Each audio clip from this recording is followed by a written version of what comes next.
When you walk into Sound City, you either love it or hate it. It looks kind of dumpy. Brown shag carpet on the wall, that's the kind of thing that you would do to your van. It's a recording studio that closed last year, where Nirvana recorded 20 years ago. We did our album Nevermind there. And it was a very special place where musicians went to do something really specific. You went there to set up in the middle of the room and hit record and get the natural sound of your band and to get a performance, and that's where the magic happens, you know. So they closed last year, and I'd been friends with them for 20 years. And because I really consider that studio and their mixing console to be as important to my life and career as any band I've ever been in, I was kind of heartbroken that they were closing, and I said, well, if you ever want to sell that mixing desk, I mean, that's like reuniting with a family member, I'd love to have it. And they decided I should be the person to have it. And I thought I would pay tribute to the studio and the people and this mixing console by making a short film. And then it just snowballed and turned into something huge. It turned into a movie. I had never aspired to be a movie director, but it was fun.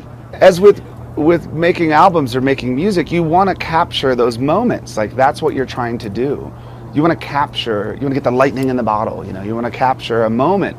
And I guess I tried to do the same thing with the movie. All you have to do is see another human being making music and being a human being to make you want to do it too. And the next generation of musicians, you know, you don't want to confuse them or complicate anything by maybe leading them to believe that you have to go to school to study music, or you have to be a computer programmer to make music. You don't need to do that. You can go to a old guitar shop and buy the biggest piece of junk and write a beautiful song and be the biggest band in the world, you know. Those things can happen, and that was the intention of Sound City. Other studios started to shift. Everything's got to be digital. Now you can record audio into the computer. We decided to go on hiatus, which Pat Smear calls I hate us. So we're backing off a little bit and getting ready to write the next record.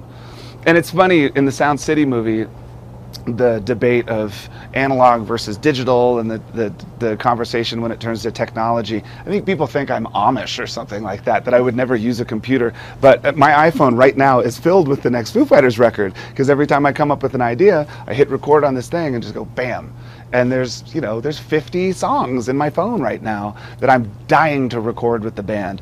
So our process is usually like, let's get in and get it ready, and once we feel like it's good, then we'll come out and let everyone hear it. And we have a really definite plan of what we want to do and when we want to do it. Dude, how many music albums have been made there? We chose Sound City because Nevermind was recorded there. To be honest, when Kurt died, I realized that every day that you have should be celebrated in some way, and we're so lucky to have what we have, no matter whether it's your worst day or the greatest day of your life, just to be alive and to experience something like this. So I really try to take advantage of it, you know. I mean, because I can email Tom Petty and say, hey, let's jam, or because I can tell everyone, hey, I'm not doing press today because I'm going to take my daughter inner tubing right over there. Like, why not? Like many things, there's no bookstore, there's no music store, and there's no Sound City.